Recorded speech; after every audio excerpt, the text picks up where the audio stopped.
Hi students, आज का हमारा टॉपिक है मैनेज फ्लोटिंग। ये फॉरेन एक्सचेंज चैप्टर का लास्ट टॉपिक है जो हमारा रह गया था थर्ड पार्ट में। आज हम इसको कंप्लीट करेंगे। मैनेज फ्लोटिंग, जब आपने बैंकिंग पढ़ा था तो वहां पे आपने पढ़ा था RBI is the custodian of foreign exchange reserve. मतलब आरबीआई फॉरेन एक्सचेंज के रिजर्व की कस्टडी को संभालता है। तो इस रिजर्व में वो एक फंक्शन ऑपरेट करता है, दैट इज मैनेज फ्लोटिंग।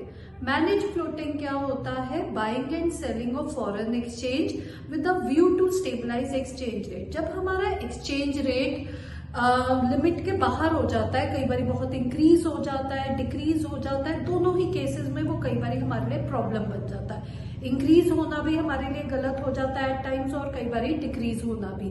तो ऐसे टाइम पे आरबीआई इंटरवेन करता है और इस रेट को स्टेबलाइज करता है by buying and selling of foreign exchange. तो कब वो सेल करेगा, कब वो बाय करेगा, ध्यान से समझिए। जब आपका रेट ऑफ एक्सचेंज हाई है, rate of exchange is high या राइज हो गया, से फॉर 50 से 60 हो गया, तो पहले 50 रुपीज दे के हम $1 की चीज ला रहे थे, अब हम 60 रुपीज दे के $1 की चीज ला रहे हैं। तो हमारी परचेजिंग पावर क्या हो चुकी है? डिक्रीज हो चुकी है। हमें वहां की चीजें महंगी पड़ रही है, जिसकी वजह से हमारा इंपोर्ट बिल बढ़ जाएगा। चीज तो $1 की है, पर पहले 50 रुपए देने थे, अब 60 रुपए देने हैं, तो हमें उनकी चीजें महंगी पड़ रही है, इंपोर्ट बिल हमारा बढ़ जाएगा। क्योंकि कई बार हम इंपोर्ट को रिड्यूस नहीं कर पाते, वो इसेंशियल्स हो सकती है जैसे फ्यूल वगैरह। तो इस केस में आपका इंपोर्ट बिल बढ़ेगा और आपका करंट अकाउंट डेफिशिएंट वर्स्ट होता जाएगा। करंट अकाउंट डेफिशिएंट आता है एक्सपोर्ट और इंपोर्ट को माइनस करके। तो जब आपका इंपोर्ट बिल बढ़ जाएगा, कैड आपका क्या हो जाएगा? वर्स्ट। इस सिचुएशन में आपके रिजर्व में से फॉरेन एक्सचेंज ड्रेन होनी शुरू हो जाएगी बाहर के देशों की तरफ, क्योंकि ज्यादा पेमेंट्स करनी पड़ेगी, बीओपी डेफिशिएंट होता जाएगा। तो इस प्रॉब्लम को सॉल्व करने के लिए आरबीआई क्या करेगा? ये सोल्यूशन आ जाता है, आरबीआई सेल करेगा फॉरेन एक्सचेंज। जब आप कोई चीज सेल करते हैं, आप उसकी सप्लाई को ट्रिगर करते हैं, तो सप्लाई ऑफ फॉरेक्स बढ़ जाएगी।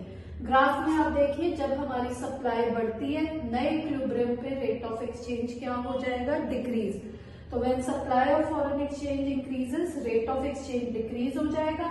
अब रेट ऑफ एक्सचेंज डिक्रीज होने से फॉर 50 से 40 आ गया रेट, या 60 से वापस 50 हो जाता है, तो अब हम पहले की तरह सस्ती बाहर से चीजें इंपोर्ट कर पाएंगे। हमारा इंपोर्ट बिल मैनेज हो जाएगा, कैड मैनेज हो जाएगा।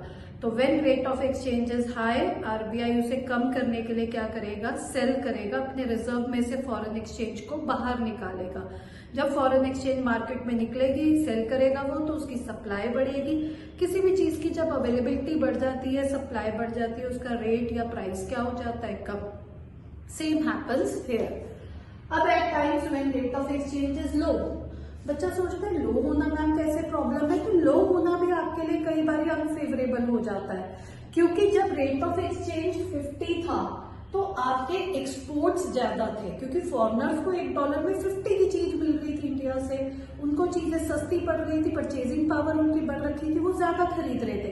पर जब आपका रेट गिर गया, आपको तो फायदा हो गया, पर उनको नुकसान हो रहा है। अब वो देख रहे हैं 10 रुपए कम की चीज हम खरीद पाएंगे इंडिया से, तो उन्होंने आपके देश से जो चीजें डिमांड कर रहे थे, उसकी डिमांड क्या कर दी? कम, जिसकी वजह से आपके एक्सपोर्ट्स जो हैं वो कम हो गए। तो ये आपकी प्रॉब्लम साइड हो गई, आपके एक्सपोर्ट कम हो गए। और जब भी